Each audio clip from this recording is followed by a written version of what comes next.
वडिलांनी मोबाईलला 25,000 दिले नाहीत म्हणून पोरांना गळफास लावून घेतला. अरे काय प्रकार आहे, तुम्ही जगता कशाला?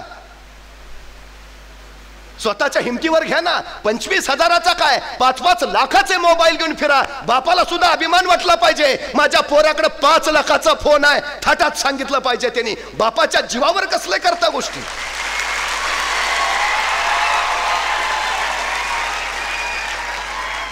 ह्या सगळ्या गोष्टी करायला तुमच्याकडं आयुष्य पडलंय. हवं ते करता येईल, हवं ते करता येईल. आता वेळ अभ्यास करायची आहे, आता वेळ स्वतःच्या आयुष्याला आकार द्यायची आहे.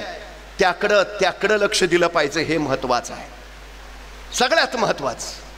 नाहीतर कुणी विचारणार नाही, अजिबात नाही. मी कधीच असं म्हणत नाही मुलांना अभ्यास करा. पालकांनी सुद्धा मुलांना अभ्यास करा म्हणण्यापेक्षा आधी अभ्यास का करायचा आहे ते एकदा सांगा. एखादी झोपडपट्टी त्यांना दाखवा, त्या झोपडपट्टीतलं जगणं त्यांना अनुभवू द्या. 4 घरं मागून आणल्याशिवाय सायंकाळचं पोट भरता येत नाही अशी काही माणसं जनावरांचं जीवन जगतायत हे आमच्या पोरांना एकदा दाखवा. आणि उंच उंच महाल सुद्धा त्यांना नेऊन दाखवा. त्यांना सांगा ह्या झोपडपट्टीत आहे, उघडा नगडा अनवाणी भीक मागत जगतोय, कारण हा अडाणी आहे, शिकला नाही आणि हा महालात राहतोय. याचं कारण भारतातलं शिक्षण पूर्ण करून परदेशातलं शिक्षण घेऊन तो इथं आला आहे. हा थाट, ही श्रीमंती, ही स्वतःच्या गुणवत्तेच्या बळावर मिळवता येते. हे सांगा तुला कुठलं जगणं स्वीकारायचं आहे, ते झोपडपट्टीतलं का महालातलं? मग ठरवेल तो त्याला काय करायचं आहे, काय म्हणून त्याला जगायचं आहे. हातपाय त्यालाही आहेत, अडचण काहीच नाही. यश आणि आपण यांच्यामध्ये फक्त भीती उभा असते, भीती. जगात घाबरण्यासारखं दुसरं काहीच नाही. घाबरण्यासारखी फक्त एकच गोष्ट आहे, भीती. भीती बस. ही भीती एकदा बाजूला केली की मग जग आपलं आहे, दुसरं काही नाही. छोटा नरेंद्र आंब्याच्या बागेत गेला होता, आंबे पाड खात होता. पहारेकरांना बघितलं, त्यांना झटकायला तो आला आणि त्या नरेंद्रना खाली उतरावा म्हणून तो पहारेकरी नरेंद्रला म्हणाला, अरे खाली उतार, त्या झाडावर भूत आहे, भूत. तो छोटा नरेंद्र म्हटला, भूत आहे का? मग आधी त्याला भेटतो आणि मग खाली येतो. भीती नाही. त्या निर्भय नरेंद्राचेच पुढे स्वामी विवेकानंद झाले.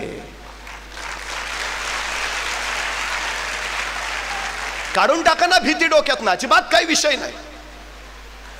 एक गोष्ट लक्षात ठेवा, मानव वंशशास्त्रज्ञ असं सांगतात की नुकतंच जन्माला आलेलं एखादं नवजात बाळ तुम्ही आम्हाला आणून द्या आणि त्याला काय बनवायचंय ते सांगा, आम्ही त्याला घडवून दाखवतो.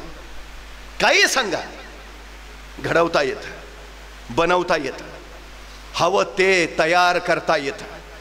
सगळं आहे तुमच्यात, सगळं. फक्त आजूबाजूचं वातावरण, आजूबाजूची परिस्थिती आणि तुमच्यावर होणारे संस्कार तसे हवेत, मग तसं घडता येतं. हे वैशिष्ट्य आहे सगळ्यात महत्वाचं.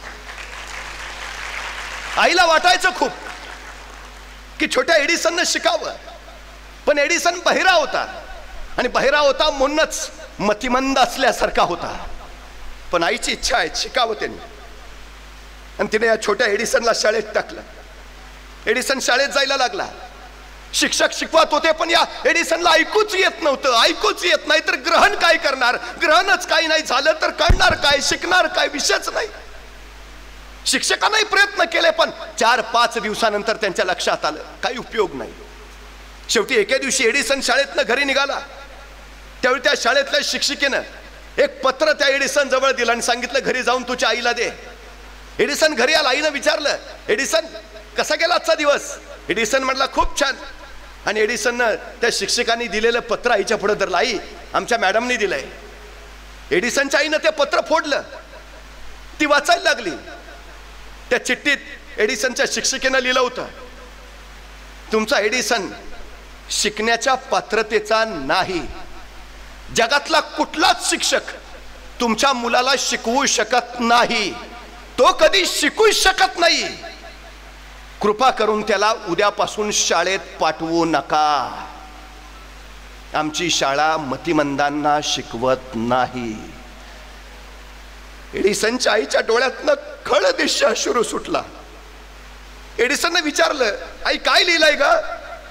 आपल्या मुलाला आपला अश्रू दिसू नये म्हणून एडिसनच्या आईनं तो अश्रू पुसला आणि हसत एडिसनची आई एडिसनला म्हणाली, अरे बाळा, तुमच्या बाईने लिहिलंय की तुमचा एडिसन खूप हुशार आहे. इतका हुशार आहे की त्याच्या वर्गातल्या बाकीच्या मुलांना त्याच्या हुशारी इतकं व्हायला खूप वेळ जाईल. त्यामुळे काही दिवस तुम्ही एडिसनला घरीच शिकवा, तोपर्यंत आम्ही वर्गातल्या मुलांना शिकवतो आणि एडिसन सारखं हुशार करतो, मग एडिसनला शाळेत पाठवून द्या. तू खूप हुशार आहे असं तुझ्या बाई म्हणत होत्या. एडिसन म्हणला, खरंच? आई म्हटली, हो. आता बाळा, उद्यापासून मी तुला घरीच शिकवणार, शाळेत नाही जायचं. आणि त्या छोट्या एडिसनला त्याची आई घरातच शिकवायला लागली, शिकवत राहिली. तो एडिसन हजारो प्रयोग करता झाला. आज हे तुमच्या डोक्यावर उजळणारे बल्ब, ट्यूब्स, लाईट दिसत आहेत, हे लकलकणारं झुंबर दिसतंय. एडिसन नसता तर हा विजेचा शोध, बल्बचा शोध लागला नसता. आज मोहम्मद रफींची, किशोर कुमारांची, लता मंगेशकरांची गाणी आम्ही कानात साठवत ऐकत राहतो. थॉमस अल्वा एडिसन निसते तर रेकॉर्डिंगचा शोध लागला नसता, मेणाची तबकडी तयार झाली नसती आणि जुनी गाणी उद्याच्या पिढीपर्यंत पोहोचली नसती. हा एडिसन आईनं घडवला. 40 वर्ष उलटली आणि 40 वर्षानंतर एडिसनची आई निर्वतली, मरण पावली. तेव्हा हा एडिसन आपल्या आईच्या खोलीत गेला. आईची ट्रंक उघडली आणि आईच्या त्या ट्रंकेमध्ये 40 वर्षापूर्वी त्याच्या शाळेतल्या शिक्षिकेनं दिलेलं ते पत्र सापडलं. एडिसननं ते उघडलं आणि वाचायला लागला. शाळेतल्या शिक्षिकेनं लिहिलं होतं, तुमचा मुलगा शिकण्याच्या पात्रतेचा नाही. आणि एडिसनच्या डोळ्यातनं घळ घळ पाणी उखळायला लागलं. मी शिकण्याच्या पात्रतेचा नसतानाही माझ्या आईनं माझ्या उरात उमेद पेरली की तू शिकू शकतोस. माझ्या आईनं मला विश्वास दिला की तू हो शास्त्रज्ञ होऊ शकतोस. हा विश्वास, ही उमेद तुम्हाला यशापर्यंत पोहोचवत असते. ही उमेद आणि हा विश्वास हवा. आमच्या उरात हवा. आपण कशातच कमी नाही आहोत, अजिबात नाही. मला एका प्रश्नाचं उत्तर द्या, या जगात हुबहू तुमच्यासारखा दिसणारा दुसरा कुणी तुम्हाला भेटलाय का? हा हा, ते जर्मनीत माझ्यासारखा एक जण आहे. नाही हो, अजिबात नाही. 130 कोटी लोकसंख्या झाली आहे देशाची, पण उरलेल्या 130 कोटीत तुम्ही वगळता तुमच्यासारखा दुसरा कुणीच नाही. ह्या जगात तुम्ही एकमेव आहात. या जगात तुम्ही एकमेवा द्वितीय आहात. या जगात दुसरा तुमच्यासारखा कुणीच नाही. अरे तुम्ही एकमेव आहात याचा अभिमान बाळगण्यापेक्षा आपण कुठंतरी कमी आहोत याचा न्यूनगंड का बाळगायचा? स्वतःला कमी का समजायचं? हा सगळ्यात महत्वाचा विषय आहे. सगळ्या क्षमता, सगळ्या शक्ती तुमच्यात आहेत, फक्त सगळ्या एकवटून उभा राहायला हव्यात. आमची अडचण काय माहिती आहे? बरेच विद्यार्थी येतात, खूप अभ्यास करावा वाटतो पण लक्षच लागत नाही. खूप अभ्यास करावा वाटतो पण एकाग्रताच होत नाही. काय काय सांगतात, तो 4च तास अभ्यास करतो तरी सगळं त्याच्या लक्षात राहतं. मी 18 तास वाचत असतो तरी काहीच दुसऱ्या दिवशी लक्षात राहत नाही. आमच्या विद्यार्थ्यांच्या शंका आहेत, ह्या साहजिक आहे. तुम्हाला माहिती आहे हे का होतं? आपल्या मानसिक आणि शारीरिक शक्ती एकाच ठिकाणी केंद्रीभूत होणं आणि त्या केंद्रीभूत झाल्यानंतर जी ऊर्जा तयार होते तिला एकाग्रता असं म्हणतात. मानसिक, तुमचं मन पूर्णपणे तुमच्या ध्येयाकडेच केंद्रीभूत झालं पाहिजे. तुमच्या शरीराच्या सगळ्या शक्ती त्याच ध्येयाकडे केंद्रीभूत झाल्या पाहिजेत. मानसिक आणि शारीरिक दोन्ही शक्ती एकरूप होतील तेव्हा तुम्ही एकाग्र व्हाल. नाहीतर बसलाय पुस्तक घेऊन आणि मन, कांतारा बघितला नाही, अवतार 2 आलाय, काही लक्षात राहणार नाही, काही लक्षात राहणार नाही. एक गोष्ट कायम लक्षात ठेवा, आम्ही चित्रपट पाहतो, बघायलाच हवेत, पण तुम्हाला माहिती आहे इलाहाबादवरनं आलेला एक तरुण 6.25 फूट उंचीचा, किरकोळ शरीरयष्टीचा, पण त्याचं ध्येय ठरलं होतं, मला मोठ्या पडद्यावर काम करायचं, मला अभिनेता व्हायचा आहे. पण त्याची शरीरयष्टी आणि त्याचा ताडमाड उंचीचा प्रकार बघितल्यावर कुठला निर्माता त्याला स्वतःच्या चित्रपटातच घेत नव्हता. रोज उठायचा, रोज निर्मात्यांची उंबरठे छिचवायचा, पण सगळीकडनं नकार. आकाशवाणीची जाहिरात निघाली निवेदकासाठी मुलाखती.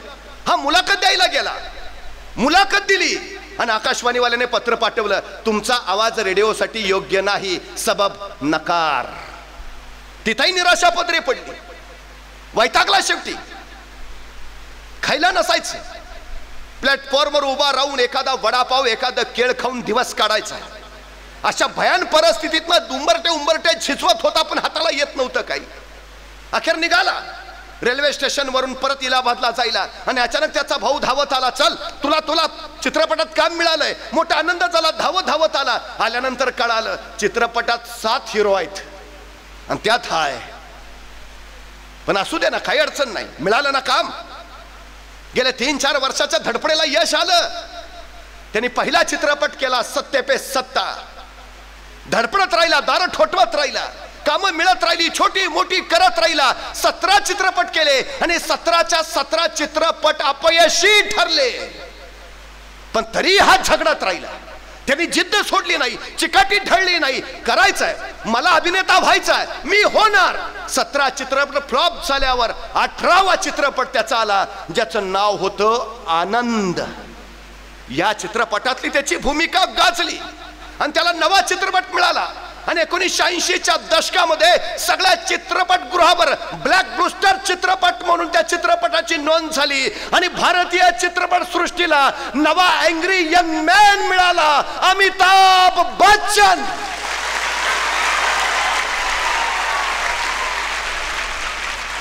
अमिताभ बच्चनचं युग सुरू झालं.